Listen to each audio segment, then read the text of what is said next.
ইফটিজিংয়ের শিকার হয়ে আত্মহত্যা করেছে রাজধানীর মাদারটেক নন্দীপাড়া এলাকার স্কুল শিক্ষার্থী উম্মে কুলসুম ঋতু।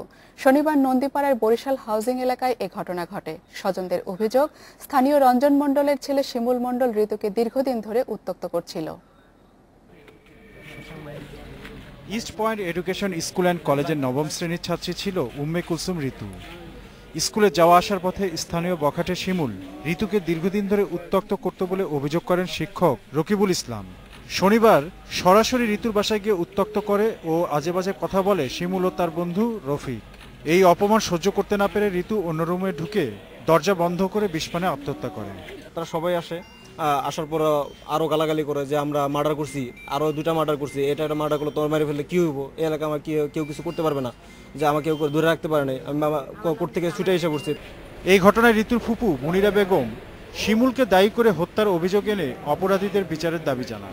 তার টর্চারিং এর উপর যে আমি আত্মহত্যা করলাম, সেটা কি আত্মহত্যা নয়? সেখানে কি সে দোষী নয়? আমি সেটাই বলতে চাই, আমি সূক্ষ্ম বিচার চাই। এবং এই মেয়েটা মানে ফুটন্ত একটা ফুল যে 1 মিনিটের মধ্যে ওরা ঝরাই দিল, সেই ঝরানোর বিচারটা আমি সবার কাছে চাই। এ ব্যাপারে 4 জনকে আসামি করে খিলগাঁও থানায় একটি মামলা হয়েছে। এলাকাবাসী জানায় শিমুলের বাবা রঞ্জন মণ্ডলের নামে একটি হত্যা মামলা রয়েছে। তারা সন্ত্রাসী কর্মকাণ্ডের সঙ্গে জড়িত বলে অভিযোগ করেছে ঋতুর পরিবার। Khalid Arafat, independent news, Dhaka.